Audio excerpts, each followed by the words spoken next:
তীব্র গরমে পুড়ছে দেশ। যশোরে মৌসুমের সর্বোচ্চ তাপমাত্রা ৪২ ডিগ্রি, ৭ দিন বন্ধ স্কুল কলেজ।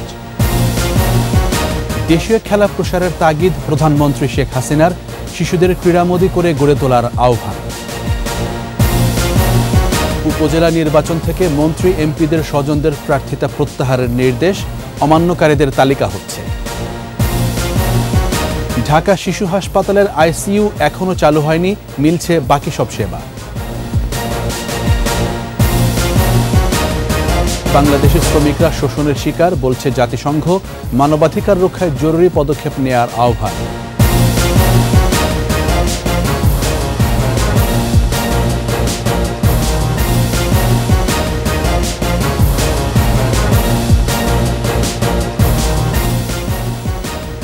শুনছিলেন ফার্স্ট সিকিউরিটি ইসলামী ব্যাংক পিএলসি সংবাদ শিরোনাম। আমন্ত্রণ সন্ধ্যা ৭টার ২১ সংবাদে, সাথে আছি আমি জাবের হোসেন। দর্শক, ২১ টেলিভিশনের সংবাদ একই সাথে সরাসরি দেখতে পাবেন আমাদের ফেসবুক পেজ www.facebook.com/2124 অনলাইনে। তাপদাহে পুড়ছে দেশ। টানা ৩ দিন ধরে পারদের রেকর্ড খুলনা বিভাগে। আজ সর্বোচ্চ তাপমাত্রা যশোরে ৪২.৬ ডিগ্রি। এদিকে বাইরে যাওয়ার সময় ছাতা আর পানি সাথে রাখার পরামর্শ স্বাস্থ্য বিভাগের। সহকর্মীদের সহায়তায় রত্না জামানের প্রতিবেদন।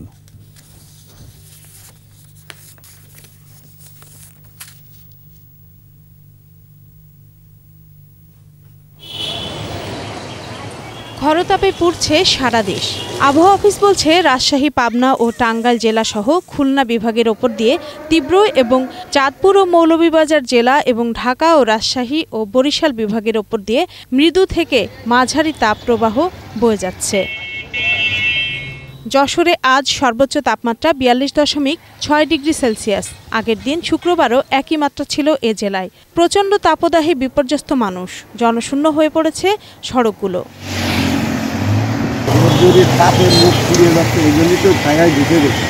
এখানে কখনো ৪০, কখনো ৪১, আজকে সর্বোচ্চ ৪২.৬ তাপমাত্রা, এবং আসলে মানুষের কাজ করতে খুব কষ্ট হচ্ছে। যশোর জেনারেল হাসপাতালে বেড়েছে হার্ট অ্যাটাক ও স্ট্রোকের রোগীর সংখ্যা। মাত্রাতিরিক্ত গরমে রোগীর চাপ বাড়ছে বলে জানিয়েছেন চিকিৎসকরা। যেহেতু পানির স্তর নিচে নেমে যায়, যার ফলে কিন্তু একটু সংক্রমণের সংখ্যা বেড়ে যায়, ডায়রিয়া রোগীর সংখ্যা একটু বাড়ছে। যেমন গতকাল ছিল সব মিলিয়ে শিশু এবং বয়স্ক ১৮ জন, আজকে সেটা কিন্তু ২৬ জন। চুয়াডাঙ্গায় তীব্র তাপপ্রবাহে জনজীবন বিপর্যস্ত হয়ে পড়েছে। জরুরি প্রয়োজন ছাড়া কেউই ঘর থেকে বের হচ্ছেন না। চুয়াডাঙ্গার এত মাত্রা গরম এর আগে আমরা দেখিনি। রাস্তায় মানুষ বের হতে পারছে না, আগুনে হলকার মতো আবহাওয়াটা। রাজশাহীতে বেলা বাড়ার সাথে সাথে ফাঁকা হয়ে যাচ্ছে রাস্তাঘাট। টানা তাপদাহে চরম ভোগান্তিতে খেটে খাওয়া মানুষ। শরীর পাতান হয়ে গেছে, তাও কাজ করতে হয়েছে আমার। প্রচণ্ড গরম, কাস্টমার নাই, কাজ কাম নাই, রোদে তো রিক্সা চালানো যাচ্ছে না, ছাওয়াটা পেলে একটু রেস্ট লিছি। তাপপ্রবাহে হাঁসফাঁস পাবনার জনজীবন। তৃষ্ণা মেটাতে ফুটপাতে শরবতের দোকানে ভিড় বাড়ছে। ঈশ্বরদীর ওপর দিয়ে বয়ে যাচ্ছে তাপপ্রবাহ। আবহাওয়া অফিস বলছে, বাতাসে জলীয় বাষ্পের পরিমাণ বেশি থাকায় তাপমাত্রার চেয়ে বেশি গরম অনুভূত হচ্ছে। ছাতিবাদী গাড়ি চালাচ্ছি, ভাড়াটা খুব কম, তাপমাত্রা বেশি। এখন মনে করেন যে খুব অধৈর্য ধরে যাচ্ছে, অনেক গরম, বাইরে হতেই কঠিন। রংপুরেও বয়ে যাচ্ছে তাপদাহ। চরম ভোগান্তিতে শিক্ষার্থী, শ্রমজীবী এবং কর্মজীবী মানুষ।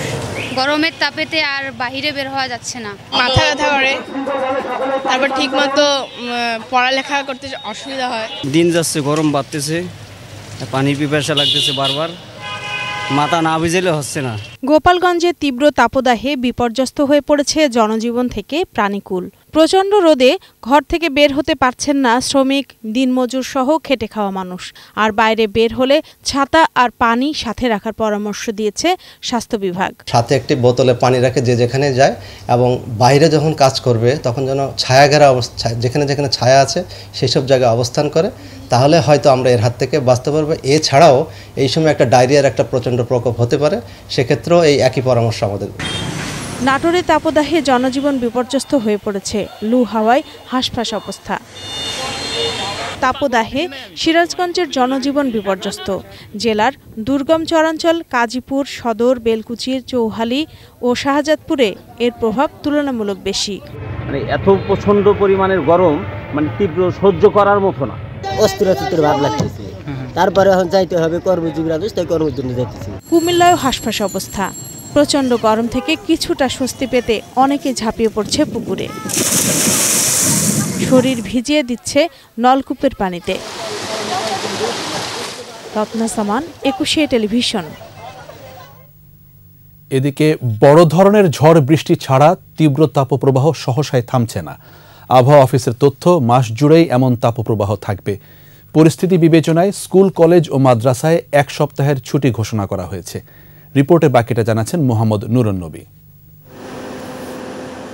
অতীতের সব রেকর্ড ভাঙতে যাচ্ছে তাপপ্রবাহ। গরমের তীব্রতায় ত্রাহি ত্রাহি অবস্থা জনজীবনের। বাস্তবতা বিবেচনায় দেশের সরকারি, বেসরকারি স্কুল, কলেজ, মাদ্রাসা বন্ধ করেছে সরকার। শ্রমজীবী মানুষ নিরুপায়, ঘর থেকে বেরোতেই হয় তাদের। গরম থেকে বাঁচতে চেষ্টার অন্ত নেই তাই। সবার হাতে হাতে পানির বোতল, আইসক্রিম কিংবা শরবত, মৌসুমি ফলের ঠান্ডা থাকার আপ্রাণ চেষ্টা। বিশাল কষ্ট, রোজগার করতে পারতেছি না ঠিকমতো, ওদের কারণে বাইরে গেতেছে না। গতবারের চেয়ে এবছর অনেকটাই গরম বেশি তুলনামূলক। তো ঈদের পর থেকে গরমের চাপটা একটু বেশি যাইতেছে। গরমটা অসম্ভব, সহ্য করতে পারি না, না পাইরা শুয়ে রইলাম। ওই আপনার রস আছে না, 10টা গ্লাস 15টা গ্লাস যেগুলো বেচতেছে, মিনিমাম 15টা 12টা 14টাকে খাওয়া লাগতেছে। আবহাওয়া অফিসের কাছে তেমন সুখবর নেই। চলতি মাসের 25 তারিখের পর বজ্রসহ ঝড়ের সম্ভাবনা আছে। দেশে বিচ্ছিন্নভাবে যেসব ঝড় বৃষ্টি হচ্ছে তা এই তাপ কমাতে যথেষ্ট নয় একেবারে। এই এপ্রিল মাস জুড়েই অব্যাহত থাকবে। এই যে তাপপ্রবাহ বহমান রয়েছে তা থেকে রেমেডির পরিত্রাণের একমাত্র উপায় হলো বজ্রঝড় সংঘটিত হওয়া। যে বজ্রঝড় হলে সাধারণত তাপমাত্রা 2 থেকে 6 ডিগ্রি, পক্ষান্তরে কোনো জায়গায় 2 থেকে 8 ডিগ্রি সেলসিয়াস কমে স্বস্তিদায়ক পরিস্থিতি সৃষ্টি করতে পারে। স্বাস্থ্যের দিক বিবেচনায় রেখে দুপুর 12টা থেকে বিকেল 4টা পর্যন্ত উন্মুক্ত স্থানে না থাকার পরামর্শ দিয়েছেন আবহাওয়াবিদ ও চিকিৎসকরা। এক্সট্রা বোতল দেওয়া, যে বোতলের ভিতরে হতে পারে যে খুব ঘেমে গেলে হালকা একটু ডাবের পানি দিতে পারে, বা অল্প করে একটু স্যালাইনের পানিও দিতে পারে, যে ওই সময়টা তোমরা এক্সট্রা পানি খেলে, বারবার করে একটু পরপর পানি খেলে, সেটা করতে পারে। 42.6 ডিগ্রি সেলসিয়াসের মধ্যে ওঠানামা করছে এই তাপমাত্রা। কখনো 44 থেকে 46 ডিগ্রি সেলসিয়াসের মতো মানে ফিল হতে পারে। চলমান পরিস্থিতিতে 3 দিনের হিট অ্যালার্ট শেষে আবারও একই ঘোষণা আসার শঙ্কা রয়েছে। মোহাম্মদ নুরুন নবী, 21 টেলিভিশন, ঢাকা। পড়াশোনার পাশাপাশি খেলাধুলা, শরীরচর্চা ও সাংস্কৃতিক কর্মকাণ্ডের মধ্য দিয়ে শিশুদের গড়ে তোলার আহ্বান জানিয়েছেন প্রধানমন্ত্রী শেখ হাসিনা। খেলাধুলায় উন্নতির মাধ্যমে দেশকে আরও এগিয়ে নেওয়ার আহ্বান জানান তিনি। বঙ্গবন্ধু গোল্ড কাপ প্রাথমিক বিদ্যালয় ফুটবল এবং বঙ্গমাতা শেখ ফজিলাতুন্নেসা মুজিব গোল্ড কাপ প্রাথমিক বিদ্যালয় ফুটবল টুর্নামেন্টের ফাইনাল খেলা ও পুরস্কার বিতরণ অনুষ্ঠানের জাঁকালো আয়োজন। গানে আর কবিতায় বর্ণিল প্রদর্শনীতে মূর্ত হয়ে ওঠে মুক্তিযুদ্ধ ও বাঙালির চেতনা, দেশপ্রেমে জাতির পিতা ও বঙ্গমাতার অবদান। এ সময় শিশুদের খেলাধুলায় সম্পৃক্ত করতে অভিভাবক ও শিক্ষকদের প্রতি আহ্বান জানান প্রধানমন্ত্রী। আমরা সমস্ত উপজেলায় একটা করে মিনি স্টেডিয়াম করে দিচ্ছি, যাতে সব সময় সব স্কুল, শুধু স্কুলের মাঠ না, প্রত্যেকটা উপজেলায় খেলাধুলার জন্য একটা সুযোগ সৃষ্টি হয়, সেই ব্যবস্থাটা আমরা করেছি। এটা শুধু ফুটবল বলে না, আমাদের দেশীয় খেলাগুলি আছে, অন্যান্য খেলা আছে। যে ধরনের খেলাই হোক, আমাদের খুদে খেলোয়াড়রা যাতে সুযোগ পায়, সেই সাথে তার প্রতিবন্ধী বা অটিস্টিক তাদের জন্য কিন্তু আমরা খেলাধুলার ব্যবস্থা করে দিচ্ছি। তাদের প্র্যাকটিসের জায়গা তৈরি করে দেওয়া, তাদের জন্য একাডেমি তৈরি করে দেওয়া, সে ব্যবস্থাও আমরা নিয়েছি।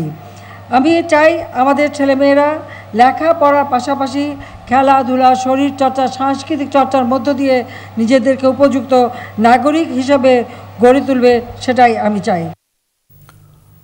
উপজেলা নির্বাচনে এমপি মন্ত্রীদের আত্মীয় স্বজনদের নির্বাচন থেকে সরে দাঁড়ানোর নির্দেশ দেওয়া হয়েছে।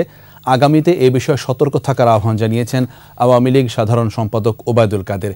বিএনপি সরকারের বিরুদ্ধে অবিরাম নালিশের রাজনীতি করে যাচ্ছে অভিযোগ করে ওবায়দুল কাদের বলেন, বিদেশিদের দ্বারস্থ হবার ফলে জনগণের দল হিসেবে বিএনপি নিজেদের গ্রহণযোগ্যতা হারিয়ে ফেলেছে।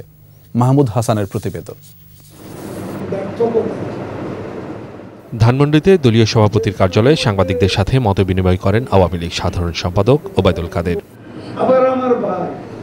স্থানীয় নির্বাচনে এমপি মন্ত্রীদের আত্মীয় স্বজনদের নির্বাচন থেকে সরে দাঁড়ানোর কঠোর নির্দেশনার কথা জানান ওবায়দুল কাদের। এমপি মন্ত্রীদের স্বজনরা তারা নির্বাচন থেকে যারা করছে তারা সরে দাঁড়াতে এবং যারা ভবিষ্যতে করতে চায় তাদেরকেও এই নির্বাচনী প্রক্রিয়া থেকে দূরে থাকতে বলা হয়েছে।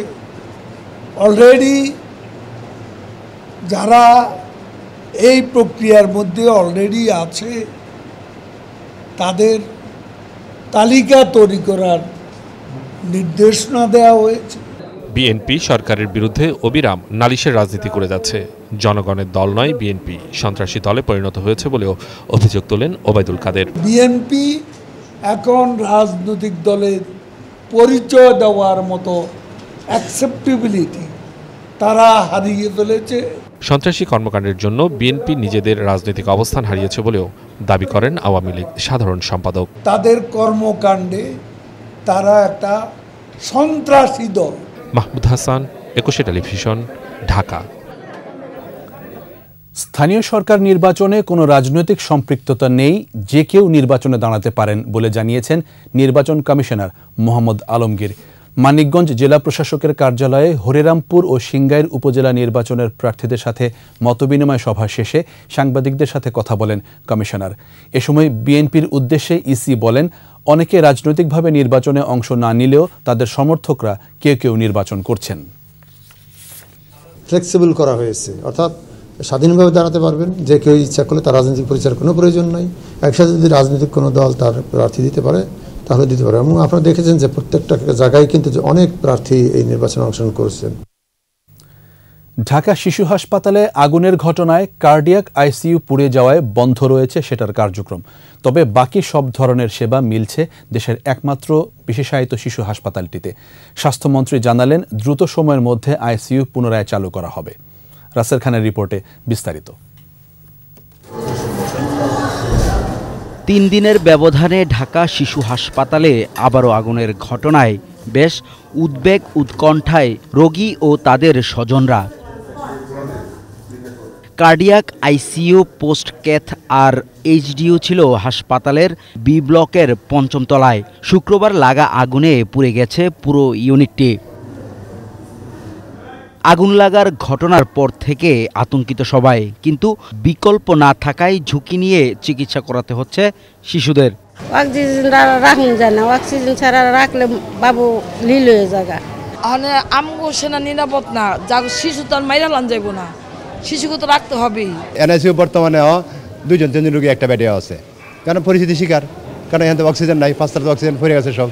এই অক্সিজেনের অভাবে এখানে নিয়ে আসছে, এখানে বর্তমানে চিকিৎসাধীন আছে। তবে এই আগুনে হাসপাতালের সেবা কার্যক্রমে কোনো প্রভাব পড়বে না বলে জানিয়েছে কর্তৃপক্ষ। আমাদের একটা তদন্ত কমিটি করছে, ওনারা তো ক্লিয়ারেন্স না দিলে ওখানে আমরা কাজ করতে পারছি না। কিন্তু আমাদের আউটডোর বেসিস প্লাস কার্ডিয়াকের রোগী মানে কি যেটা আইসিইউ সেইটা বন্ধ আছে, কিন্তু কার্ডিয়াক আদার্স ডিপার্টমেন্ট আমাদের চালু আছে। আগুনে পুড়ে যাওয়া হাসপাতালটি পরিদর্শনে আসেন স্বাস্থ্যমন্ত্রী। পরে সাংবাদিকদের বলেন, স্বল্প সময়ের মধ্যে ইউনিটটি চালু করা হবে। যত দ্রুত সম্ভব এটাকে রিকভার করা যায়। আর এটার কারণের জন্য আমি ওনাকে বলছি, ওনার তদন্ত কমিটি হলে আমরা অবশ্যই কারণটা বের করব। কারণ হাসপাতালে অগ্নিকাণ্ড এটা খুবই ভয়াবহ একটা জিনিস। তাদের তো অল্টারনেটিভ ব্যবস্থা, আমাদের এনআইসিইউ আছে, আরও যে সমস্ত আইসিইউ আছে সেখানেতে রুগীদেরকে শিফট করা হচ্ছে এবং ওনারা আরও বিকল্প চিন্তাভাবনা করে যাতে আরও রুগী আসলে যাতে কোনো অসুবিধা না হয় সে ব্যাপারে পদক্ষেপ নেবে। আগুনের ঘটনায় 3 দিনের মধ্যে দেয়া হবে তদন্ত প্রতিবেদন। একই সঙ্গে আরও সতর্কতামূলক ব্যবস্থা নেওয়া হবে। রাসেল খান, একুশে টেলিভিশন, ঢাকা। মালয়েশিয়ায় গিয়ে প্রতারণার শিকার হচ্ছেন বাংলাদেশি অভিবাসী শ্রমিকরা। দেশটিতে যাওয়ার পর প্রতিশ্রুতি অনুযায়ী কাজ না পেয়ে তারা মানবেতর দিন কাটাচ্ছেন বলে জানিয়েছে জাতিসংঘ। সংস্থাটির মানবাধিকার বিষয়ক হাই কমিশনারের কার্যালয় বিবৃতিতে বলেছে, বাংলাদেশি অভিবাসী শ্রমিকরা গ্রেফতার, আটক, দুর্ব্যবহার এবং নির্বাসনের ঝুঁকিতে রয়েছে। বাংলাদেশি শ্রমিকদের মানবাধিকার রক্ষায় জরুরি পদক্ষেপ নেওয়ার আহ্বান জানানো হয়েছে ওই প্রতিবেদনে। নিচ্ছি সংবাদ বিরতি। যখন ফিরছি তখন অন্যান্য খবরের সঙ্গে আরও থাকবে। যমুনার বুকে দৃশ্যমান বঙ্গবন্ধু রেল সেতু, ডিসেম্বর নাগাদ নির্মাণ কাজ শেষের আশা। পশুবাহী পরিবহনে চাঁদাবাজি বন্ধ হলে কমবে মাংসের দাম, এলাকা ভিত্তিক খামার গড়ে তোলার তাগিদ।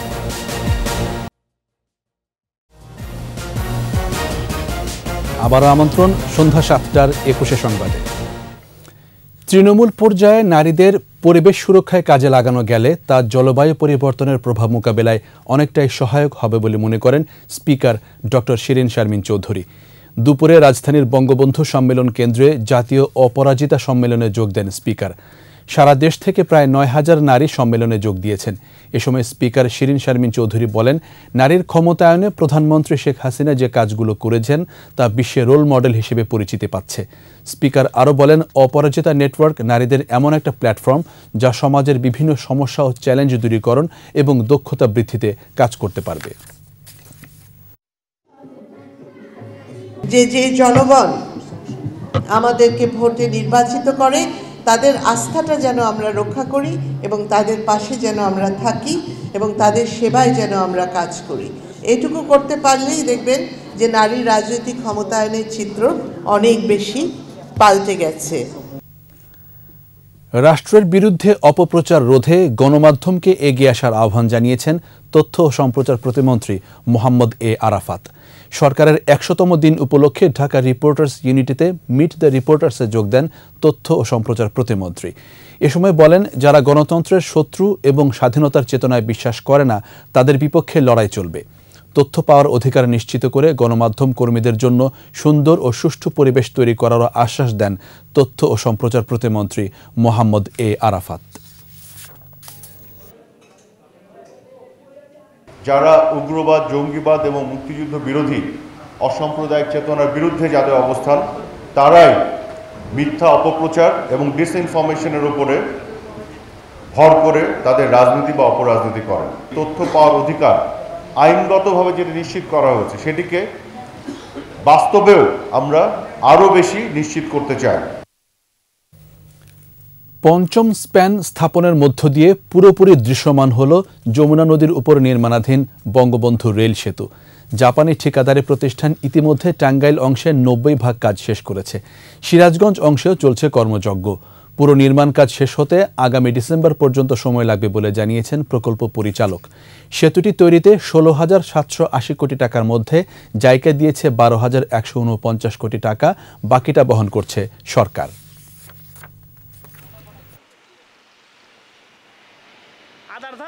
এম্বাঙ্কমেন্টের উপর রেল বা স্লিপার ব্যালান্স সবগুলো কাজই শেষ। সো আমরা আশা করতেছি নির্ধারিত সময়ের মধ্যে আমরা প্রজেক্টটা হ্যান্ড ওভার করবো। প্রধানমন্ত্রীর প্রতি আমরা অত্যন্ত কৃতজ্ঞ এবং আমাদের উত্তরবঙ্গের প্রতি এবং অর্থনৈতিক এবং ব্যবসায়িক সব ক্ষেত্রে আমাদের একটা অগ্রগতি আসবে ইনশাল্লাহ এই সেতুর মাধ্যমে। উন্নত জাতের গরু পালন, ঘাস চাষ বৃদ্ধি সহ পশুবাহী ট্রাকে চাঁদাবাজি কমানো গেলে মাংসের দাম অনেকাংশে কমানো সম্ভব বলছেন খামারি ও ব্যবসায়ীরা। এছাড়া সুষ্ঠু বিপণন ব্যবস্থার পাশাপাশি এলাকা ভিত্তিক মাংস ও দুধ উৎপাদন কেন্দ্র গড়ে তোলার উপর গুরুত্ব দিচ্ছেন প্রাণীবিজ্ঞানীরা। আর এ খাতের অধিকতর উন্নয়নে কাজ চলছে বলে জানিয়েছেন প্রাণী সম্পদ মন্ত্রী। তৌহিদুর রহমানের রিপোর্ট। সরকারি বেসরকারি প্রচেষ্টায় গত 2 দশকে মাংস উৎপাদনে স্বয়ংসম্পূর্ণ দেশ। Bangladesh dairy farmers association BDF এবং প্রাণী সম্পদ অধিদপ্তর ডিএলএস এর তথ্য বলছে দেশে 12 লাখেরও বেশি খামার রয়েছে। এসব খামারে প্রায় 1 কোটি লোকের কর্মসংস্থানের পাশাপাশি খাদ্য ও পুষ্টি চাহিদা পূরণে গুরুত্বপূর্ণ ভূমিকা রাখছে। ডিএলএস বলছে 2021-22 অর্থবছরে দেশে 92,65,000, 2022-23 অর্থবছরে 87,10,000 মেট্রিক টন মাংস উৎপাদন হয়েছে। বাৎসরিক মাথায় পিছু মাংস গ্রহণ প্রায় 50.14 কেজি, যা চাহিদার তুলনায় বেশি। তবে ব্যবসায়ী ও প্রাণী বিজ্ঞানীরা মাংস উৎপাদনে স্বয়ংসম্পূর্ণতা নিয়ে প্রশ্ন তুলেছেন। ডিএলএস বলে যে আমরা সেলফ সার্ভিসিয়েন্ট ইন মিট প্রোডাকশন, ওদের ডাটাবেস যেটা হয়তো থিওরিটিক্যালি ঠিক আছে, কিন্তু বাস্তবতা হলো ভিন্ন। আমরা পশুপালনের স্বয়ংসম্পূর্ণ হয়েছি, এই যে একটা ফাঁকা বুলি আওড়ায়, এখান থেকে বাইরে আসতে হবে। চাহিদার তুলনায় উৎপাদন কম হওয়ায় বাজারে সংকট তৈরি হয় বলেও মনে করেন তারা। 2018 সালে ঢাকা সিটি কর্পোরেশন হঠাৎ মুক্ত বাজার অর্থনীতির নামে মাংসের মূল্য নির্ধারণ করলেন না। সর্বশেষ মাংসের মূল্য নির্ধারণ ছিল 320 টাকা। কত সালে? 2018 সালে। 2019 সালে এটা 500 টাকা হয়ে গেল, 22 সালে 700 টাকা, 23 সালে 800 টাকা।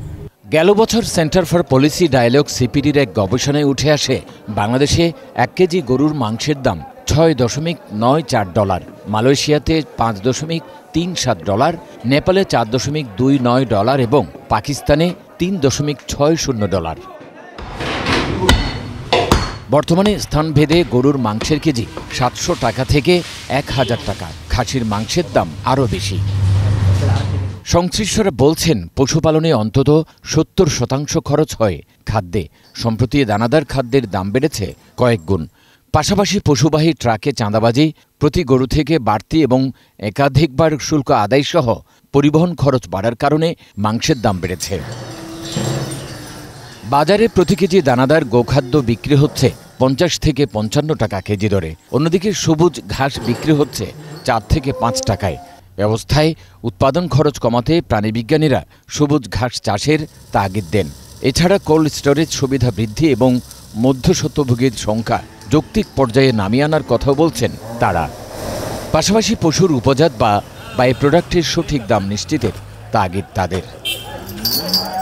এছাড়া অল্প খাবার দিয়ে বেশি মাংস উৎপাদন হয় এমন গরু পালনের তাগিদ বিজ্ঞানের। এক্ষেত্রে ব্রাহ্মা জাতের গরুর উৎপাদন বাড়ানোর পরামর্শ দিচ্ছেন তারা। যেহেতু সরকার দুধ উৎপাদনে স্বয়ংসম্পন্ন হওয়ার জন্য ব্রাহ্মা জাতের গরুর উৎপাদনে নিরুৎসাহিত করছে, তাই মাংস ও দুধের জন্য পৃথক পরিকল্পনা নেয়ার তাগিদ বিজ্ঞানীদের। যদি আমরা জুনিং করতে পারতাম, ধরেন যে ওই ক্যাটেল, বিফ ক্যাটেল রিজনের কিছু কোস্টাল বেল্ট আছে, তারপরে হিলি এরিয়ায় আছে, ওইটা হলে আরও কার্কাসের পরিমাণ আরও বেশি হইতো ব্রাহ্মণ ক্যাটেলের। এটা ক্রস ব্রিডের ডেইরি ক্যাট আছে, এর চেয়েও বেশি হইতো আর কি। জাত উন্নয়নের মাধ্যমে আমরা যদি মাংস উৎপাদন করতে পারি, এবং আমরা কিন্তু ওই জায়গাটাতে যাচ্ছি, আমাদের সরকার এটা নিয়ে কাজ করছে। প্রাণী সম্পদ মন্ত্রী বলছেন সরকার মাংস ও দুধ উৎপাদন দুটোকে গুরুত্ব দিচ্ছে। যেখানে গরুর শুধুমাত্র মাংস বৃদ্ধি হতে পারে, তারপরে দুগ্ধজাত চাহিদা অনুযায়ী এরিয়া এবং তার ফিজিবিলিটিস এগুলো স্টাডি করে আমরা এই ধরনের পরিকল্পনা হাতে নিই। মাংস ও দুধের উৎপাদন বৃদ্ধির পাশাপাশি সুষ্ঠু বিপণন ব্যবস্থা নিশ্চিতে কাজ চলছে বলেও জানান মন্ত্রী। যোগাযোগটাও আমাদের আন্তঃমন্ত্রণালয়ের সাথে একে অপরের সঙ্গে আছে, যে how to minimize all this problems. Tauhidur Rahman, 21 television, Dhaka. খাদ্যাভ্যাস ও জীবনযাপন পরিবর্তনেই অসংক্রামক রোগ থেকে মিলবে নিরাময়। নিয়মিত চর্চায় সচল শরীরের পাশাপাশি নিরোগ মানসিকতাও দিতে পারে সুস্থ জীবনের নিশ্চয়তা। বায়ু ও পরিবেশ দূষণের প্রভাবে দীর্ঘমেয়াদী ঘাতক ব্যাধি হয়ে ওঠে ভয়ঙ্কর মহাদানব। তাই প্রয়োজন সচেতনতা ও সমন্বিত উদ্যোগ। অসংক্রামক ব্যাধি ও নিরাময়ে করণীয় নিয়ে 21 স্পেশালে আকবর হোসেন সুমনের 2 পর্বের ধারাবাহিক প্রতিবেদনের আজ শেষ পর্ব। ক্যামেরায় ছিলেন ফারুক হোসেন তানভীর। হাসপাতালে চিকিৎসাধীন কিংবা শয্যাশায়ীদের প্রায় 70%ই কিডনি, ফুসফুস, লিভার কিংবা ক্যান্সার, হৃদরোগ, ডায়াবেটিসের মতো অসংক্রামক ব্যাধিতে আক্রান্ত। অস্টিওপরোসিস কিংবা অস্টিও আর্থাইসিসের মতো ব্যাধির কারণও এখন পরিষ্কার। চিকিৎসার অপ্রতুলতা কিংবা দীর্ঘমেয়াদী বলে আর্থিক অসঙ্গতি বাদ দিলে মোটা দাগে এই অসংক্রামক রোগের পেছনে কারণগুলো দৃশ্যমান। যেমন কায়িক পরিশ্রম বা নিয়মিত শরীরচর্চার অভাবে সৃষ্ট স্থূলতা থেকে কোলেস্টেরল বৃদ্ধি, উচ্চ রক্তচাপ, ডায়াবেটিস, হৃদরোগ, এমনকি ফুসফুসের সংক্রমণজনিত সমস্যা হয়। খাদ্যাভ্যাসের বিশৃঙ্খলা, যেমন শাকসবজি, ফলমূল এড়িয়ে চর্বি ও শর্করা জাতীয় খাবার গ্রহণ, ফাস্টফুডে আসক্তি, ভেজাল খাদ্য, চিনি, মিষ্টি ও প্রক্রিয়াজাত খাবার গ্রহণ কিংবা কোমল পানীয় নীরবেই ক্ষতি করে শরীরের। আর ধূমপান, তামাকজাত পণ্য এবং মাদক সেবনে 50% আক্রান্ত হয় অসংক্রামক রোগে। এছাড়া মোবাইল আসক্তি, অলস জীবনযাপন এবং অতিরিক্ত মানসিক চাপের নেতিবাচক প্রভাবও ছাড় দেয় না এক বিন্দু। অনেক ইয়াং লোকদের 15 বছর, 20 বছর, 25 বছর, 30 বছর লোকের কিন্তু হার্ট অ্যাটাক পাচ্ছে, যেটা কিন্তু আজ থেকে 20 বছর আগেও ছিল না। এটা কিন্তু একটা বড় কারণ হলো আমাদের ছেলে মেয়েরা এখন কিন্তু তারা ফিজিক্যাল অ্যাক্টিভিটি করছে না, তারা কিন্তু জাঙ্ক ফুড খাচ্ছে। এই জায়গা থেকে আমাদের মা বাবাদের সচেতন হওয়া দরকার, তার ছেলেকে একটা স্পেস করে দেওয়া যে এই ছেলে খেলতে যাক, আউটডোর গেম খেলুক, ইনডোর গেম খেলুক, তারা যাতে সারাক্ষণ দিন রাত মোবাইল আসক্তিতে না থাকে। এই ঘাতক ব্যাধি নির্মূল না হলেও নিয়ন্ত্রণে রাখা সম্ভব, আর সচেতনতায় সম্ভব এড়ানো। প্রয়োজন জীবনযাপনের পরিবর্তন, ধূমপান ও মাদক বর্জন এবং নিয়মিত শরীর চর্চা। সাদাপাতা, জর্দা, গুড়, নস্যি, কত কীটা টোটাল এটা কিন্তু বাদ দিতে হবে। দিনে আমাদের জীবনযাত্রা পরিবর্তন করতে, আমাদের ধরেন হাঁটা চলা, ব্যায়াম এগুলো বাড়াইতে হবে। সকাল সন্ধ্যা হাঁটা চলা, বয়স ভেদে, যেমন যারা বয়স অনুযায়ী হাঁটা চলা, ব্যায়াম, হেভি ব্যায়াম এগুলো কিন্তু করতে হবে। খাওয়া দাওয়ার পরিবর্তন আনতে হবে, বিশেষ করে বাচ্চাদের, যে বাইরে জাঙ্ক ফুড, ফাস্ট ফুড এগুলো যতটুকু অ্যাভয়েড করা সম্ভব। বৈশ্বিক জলবায়ু পরিবর্তনজনিত সমস্যার পাশাপাশি বহুমুখী অস্থিরতাও দীর্ঘমেয়াদী এই মরণ ব্যাধির জন্য দায়ী। ইন্ডাস্ট্রিগুলোতে, jute industry, cotton industry, even তো অনেক কনস্ট্রাকশন কাজও তো হচ্ছে, তাতেও তো জলবায়ু বাড়ছে। এগুলো তো ইভেন যে রাস্তাঘাটে গাড়ির ধোঁয়া, যে কালো ধোঁয়া, পুরোনো গাড়ি, ট্রাকের এরকম যে ধোঁয়া, এগুলো পলিউশন যাতে না হয়। আর বায়ু দূষণ নিয়ে তো সারা পৃথিবীতেই একটা আলাপ আলোচনা এগুলো চলছে, সুতরাং এগুলো নিয়ে গভর্নমেন্টকে তো মেজার নিতে হবে আর কি। অসংক্রামক ব্যাধি মহামারী রূপে অকাল মৃত্যুর কারণ না হোক, সুস্থতায় বাঁচুক পৃথিবীর মানুষ। আকবর হোসেন সুমন, 21 টেলিভিশন, ঢাকা। আবারও সংবাদ বিরতি। যখন ফিরছি তখন অন্যান্য খবরের সঙ্গে আরও থাকবে। ফের সর্বোচ্চ জবাব দেওয়ার হুঁশিয়ারি ইরানের, গাজার রাফায় হামলা চালাচ্ছে ইসরায়েল। দেখছেন সন্ধ্যা 7টার 21 সংবাদ। বাংলাদেশ রেড ক্রিসেন্ট সোসাইটির ব্যবস্থাপনা পর্ষদের নির্বাচন অনুষ্ঠিত হয়েছে। সকাল 10:30টায় ভোট গ্রহণ শুরু হয়ে চলে বিকেল 4টা পর্যন্ত। এর আগে শনিবার রাজধানীর holy family red crescent medical college অডিটোরিয়ামে সোসাইটির অর্ডিনারি জেনারেল মিটিং অনুষ্ঠিত হয়। এ সময় উপস্থিত ছিলেন সোসাইটির চেয়ারম্যান মেজর জেনারেল অবসরপ্রাপ্ত ATM আব্দুল ওয়াহাব, বর্তমান ব্যবস্থাপনা পর্ষদের সদস্য ও স্বাস্থ্য প্রতিমন্ত্রী doctor Rokeya Sultana, Khulna city corporation mayor Talukdar Abdul Khaleque সহ সোসাইটির ব্যবস্থাপনা পর্ষদের সদস্যরা।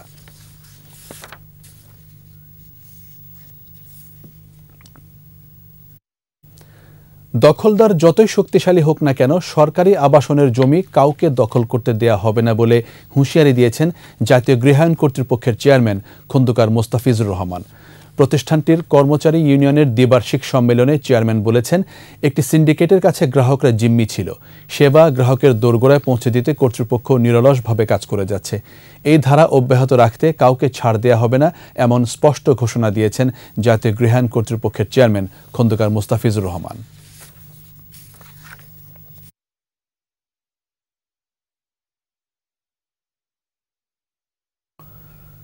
রাজবাড়ীর বালিয়াকান্দি উপজেলার চরবহরপুর শান্তি মিশন গ্রামকে মাত্র 4.5 মাসেই মাদকমুক্ত করেছেন স্থানীয় যুব সংঘের কর্মী ও গ্রামবাসী। গণসচেতনতা ও সামাজিক প্রতিরোধ গড়ে তোলার পাশাপাশি মাদক সেবী ও কারবারিদের পুলিশে সোপর্দের কৌশলে মিলেছে এই সফলতা। রাজবাড়ী প্রতিনিধি জাহাঙ্গীর হোসেনের তথ্য, ছবিতে মাসুমা লিসার প্রতিবেদন।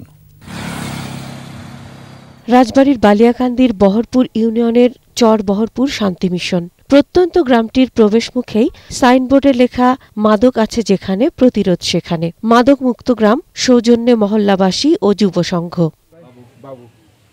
কিছুদিন আগেও গ্রামটি ছিল মাদকের অভয়ারণ্য।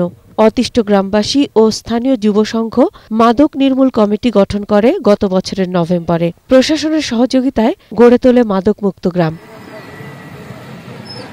কাউকে মাদক সেবন ও কেনাবেচা করতে দেখলেই থানা পুলিশে তুলে দিচ্ছেন গ্রামবাসী।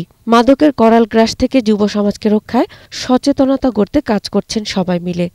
80% ছেলেরা এরা মাদক সেবী এবং মাদক কারবারি। এদের নিয়ে আমরা এদের জন্য আমাদের এলাকাটা খুবই একটা খারাপ পরিস্থিতি ছিল। গ্রামবাসী সকলে মিলে একটা উদ্যোগ গ্রহণ করি এবং আমরা মাদকের বিরুদ্ধে প্রতিরোধ গড়ে তুলি। মাদক নির্মূল কমিটি হওয়ার পর থেকে এখন আপনার মাদক সেবীও কমে গেছে, মাদক ব্যবসায়ও কমে গেছে। আমাদের গ্রামের মাদক ব্যবসা করতে সবাই তাদের ধরেছে, পুলিশে দিয়ে দিয়েছে, আমাদের গ্রাম এখন মাদক মুক্ত হয়েছে।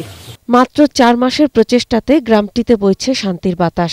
আশেপাশের এলাকাও তারা এখন আমাদের কাছে এসে জানতে চায় যে আমরা কিভাবে এটারে পরিচালনা করতেছি। মাদক নির্মূলে জনগণের পাশে আছেন জনপ্রতিনিধিরা। মাদক সেবীদের তারা সঠিক পথে পরিচালনার জন্য এই কাজগুলো করে, তাহলে অবশ্যই আমাদের দেশের মানুষ উপকৃত হবে। এবং এলাকাবাসীর সহায়তায় রাত দিন তৎপর এবং আইন প্রয়োগে কঠোর পুলিশও। মাদকটাকে যতটুকু নির্মূল করা যায়, যেভাবে নির্মূল করা যায়, এজন্য পুলিশের পাশাপাশি এলাকাবাসীকে এগিয়ে আসতে হবে, কারণ পুলিশের একার পক্ষে এই মাদক নিয়ন্ত্রণ করা সম্ভব নয়।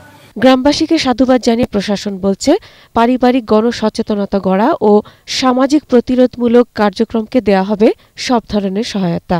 সামাজিক সচেতনতা বৃদ্ধি হয় তাদের কাজের মাধ্যমে, তাহলে এটা খুবই ভালো। বিশেষ করে যুব সমাজ যখন নিজেরাই বলবে যে আমাদের এলাকাতে, আমাদের গ্রামে কেউ মাদক সেবন করে না, এটা মাদক মুক্ত গ্রাম, এটা অত্যন্ত ইতিবাচক একটা দিক। মাদক নির্মূলে সম্মিলিত প্রচেষ্টার মডেল চর বহরপুর শান্তি মিশনবাসী। মাসুম আলিসা, 21 টেলিভিশন। এবার ব্যবসা বাণিজ্যের খবর।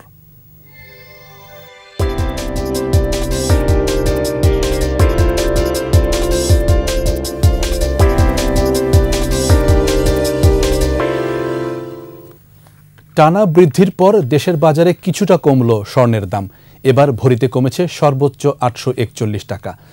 বাংলাদেশ জুয়েলার্স সমিতির নির্ধারিত দর অনুযায়ী 22 ক্যারেট অর্থাৎ ভালো মানের প্রতি ভরি সোনার দাম কমে দাঁড়িয়েছে 1,18,798 টাকা।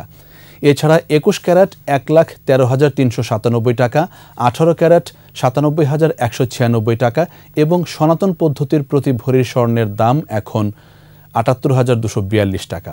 এদিকে স্বর্ণের দাম কমলেও দেশের বাজারে অপরিবর্তিত রয়েছে রূপার দাম।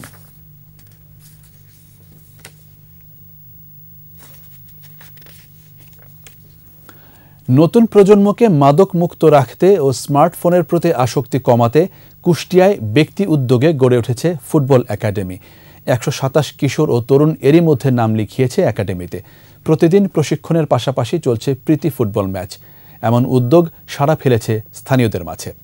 কুষ্টিয়া প্রতিনিধি জহুরুল ইসলামের প্রতিবেদন, জানাচ্ছেন আকাশুজ্জামান। কুষ্টিয়ার কুমারখালী উপজেলার প্রত্যন্ত গ্রাম কয়া। এ গ্রামে জন্ম বেড়ে ওঠা অবিভক্ত ভারতের স্বাধীনতা আন্দোলনের অন্যতম পুরোধা বাঘা যতীনের। এ গ্রামে জন্মেছিলেন বিখ্যাত উপন্যাসিক আকবর হোসেন। এমন মহানদের জন্মস্থানের যুবক ও কিশোররা দিন দিন আসক্ত হচ্ছিল মাদক আর মোবাইল ফোনে। তবে এখন দেখা যাচ্ছে উল্টো চিত্র। গ্রামের অনেক যুবকরাই জড়ো হচ্ছেন খেলার মাঠে। কয়েক গ্রামের তরুণ শিল্প উদ্যোক্তা, কবি ও গীতিকার মিলন হাসান সেখানে প্রতিষ্ঠা করেছেন স্বপ্নভূমি ফুটবল একাডেমি। একে একে নাম লিখিয়েছেন প্রায় 150 তরুণ। কয়া মাধ্যমিক বিদ্যালয়ের মাঠে প্রতিদিন তাদের প্রশিক্ষণের পাশাপাশি মাঝে মধ্যে আয়োজন করা হচ্ছে প্রীতি ফুটবল ম্যাচ। যুব সমাজকে সুন্দর করে যদি আমরা তৈরি করতে পারি, খেলাধুলা, পড়াশোনা, এই মাধ্যমগুলোকে যদি আমরা তাদের সঠিকভাবে ব্যবহার করে নিয়ে আসতে পারি, বঙ্গবন্ধু যে সোনার দেশটা চাচ্ছি সেই দেশটাই কিন্তু হবে। মোবাইল ও মাদক ছেড়ে খেলার মাঠে আসতে পেরে খুশি এলাকার যুবক ও কিশোররা। ভবিষ্যতে ভালো মানের ফুটবলার হওয়ার স্বপ্ন তাদের। অনেক ছেলেপেলে বাজে আড্ডা থেকে, অনেক বাজে কাজ থেকে এখন একাডেমিতে প্রতিদিন বিকালে প্র্যাকটিস করে, খেলাধুলা হয়। একটা আশীর্বাদ রূপে আমরা একাডেমিটা পেয়েছি আর কি। আমাদের অনেক দারিদ্র পরিবারের ছেলে পর্যন্ত এসে এখানে প্র্যাকটিস করতে পারতেছে, তার মাধ্যমে তার সুপারিশে লেখাপড়া করতেছে। এগুলোতে আমাদের মনে করেন অনেক উপকার হচ্ছে। এ উদ্যোগে খুশি স্থানীয় অভিভাবক ও ফুটবল প্রেমী মানুষ। মিলন হাসানের মতো যদি আরো অন্যান্য গ্রামে যদি এই উদ্যোগটা মিলন হাসানের মতোই যদি কেউ নেয়, তাহলে পরে সোনার ছেলে তো তৈরি হবে, সোনার বাংলাও তৈরি হবে। ভবিষ্যতে এই একাডেমিকে আরো বৃহৎ পরিসরে গড়ে তোলার আশা প্রতিষ্ঠাতার। 1 বছরের মধ্যে বাচ্চারা খেলবে হয়তো জেলা পর্যায়ে, তারপরের বছর খেলবে হয়তো বিভাগীয়, পরের বছর খেলবে দেখা যাচ্ছে জাতীয় পর্যায়ে। তো জাতীয় পর্যায়ে যখন খেলবে তখন আমার এই এলাকার যে সৌন্দর্য তৈরি হবে, সেই সৌন্দর্যের জন্য আমি অপেক্ষা করতেছি এবং এজন্যই আমি এই একাডেমিটা করেছি।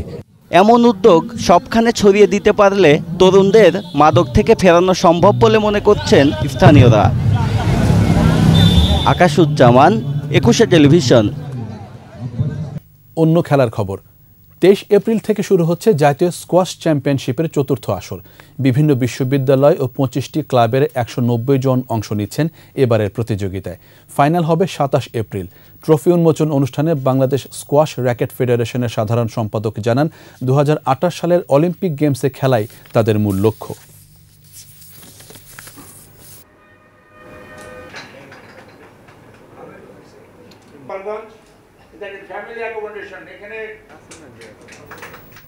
আর এরই সাথে শেষ করছি সন্ধ্যা 7টার 21 সংবাদ।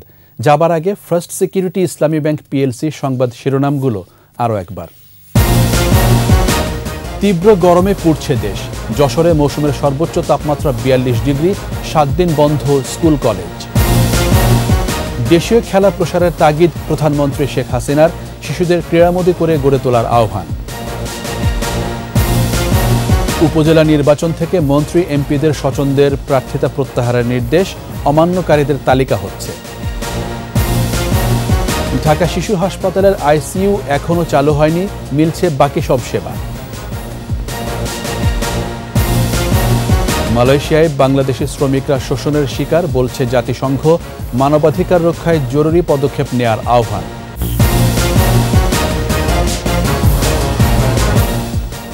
একুশে টেলিভিশনের সর্বশেষ খবর জানতে ডায়াল করুন 2021 নম্বরে, আর ভিজিট করুন 21-tv.com এই ওয়েবসাইট।